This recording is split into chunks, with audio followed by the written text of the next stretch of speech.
Okay. Hi guys, today I'm going to be talking to you about why juveniles should not be tried as adults.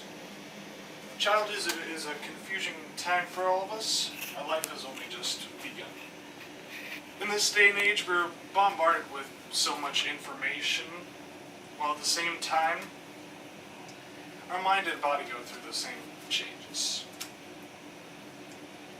Juveniles are put in this situation because of bad childhood and bad parenting.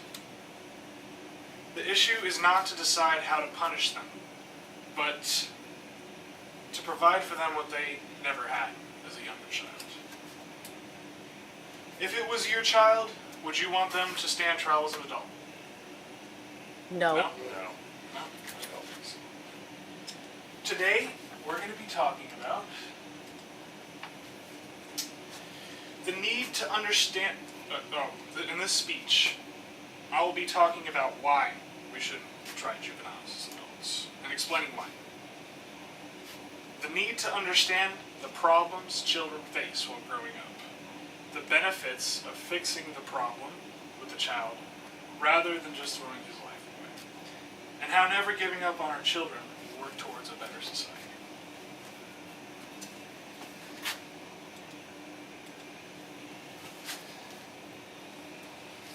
Children deal with the loss of a family member different than adults. In a recent article on dailylocal.com, it talks about how a child deals with the pain of loss and the responsibility of those who care for him to recover.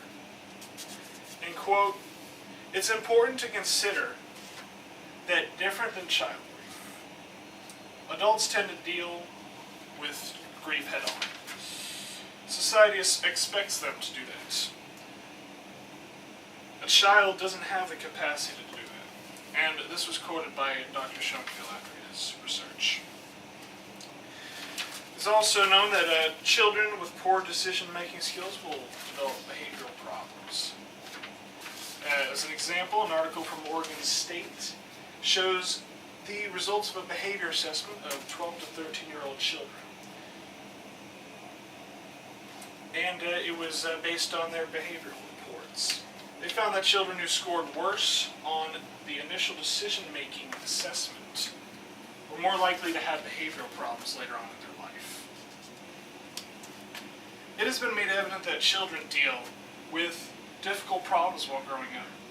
So what are the benefits of fixing the problem, and how do you do it?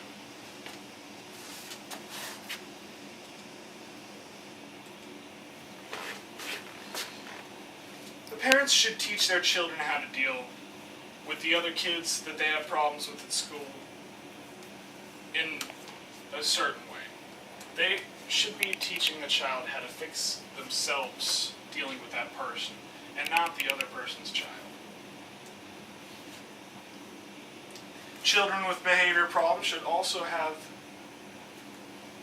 being focused on their behavior rather than their feelings. If they have a certain feeling about something, you do not, attack the feeling. The feeling is not the problem, it's the behavior.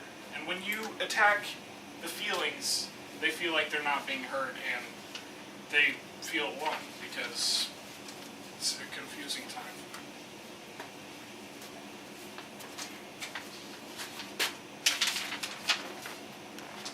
Now that we know what parents should do to prevent major problems in the future, what benefits are yielded from this?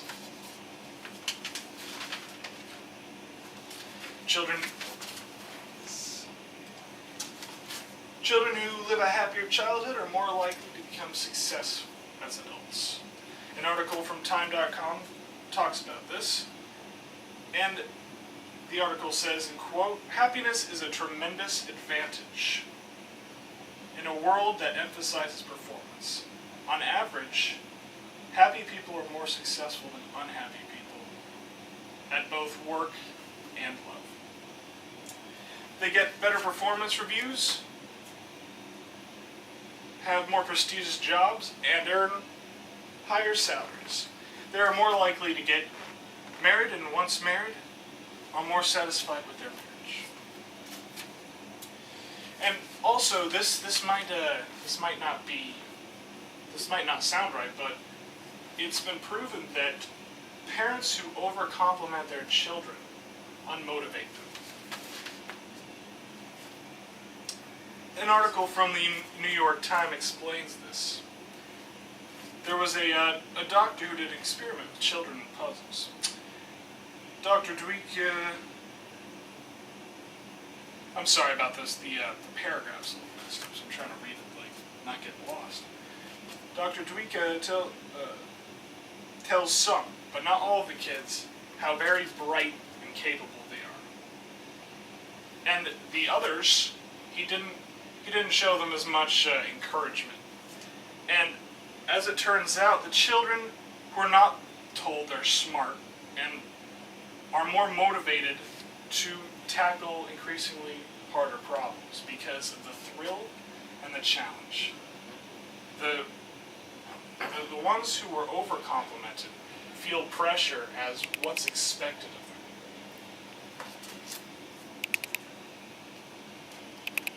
them.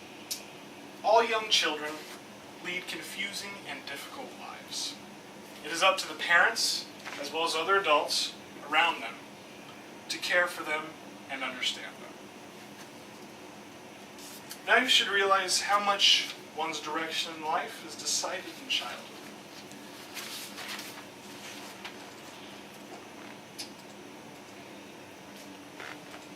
I discussed with you. Let's talk about what we had discussed. We discussed how children deal with adversity and how it affects them later in life. We also talked about how parents can help their children deal with these problems. And the third point, we learned what affects the parent's hand that has in the child's development. Now, after reading this, what do I want you to do? What action should I want you to take from this? You can't really directly take action unless you have a child of your own, of course. You would want to try your best to, initiate these methods because I'm sure you don't want him to have a troubled life. And what we need to understand from all of this is that the problems that happen in a child's life, it is not completely his responsibility. It is also up to the parents to decide what direction they're supposed to go. So, children who have these kinds of problems while growing up should not be held fully responsible. If you're ever in jury duty in the ruling of a homicide by a minor, I would hope that you remember this and remember what kinds of problems they deal with and how they react to these problems. And I would also hope that you would never allow death penalty to be passed. I would also like to close this speech with a quote from Krana Kilcher. I think it's important for us as a society to remember that the youth within juvenile justice systems are, most of the time, youths who simply haven't had the right mentors and supporters around them because of circumstances beyond their control.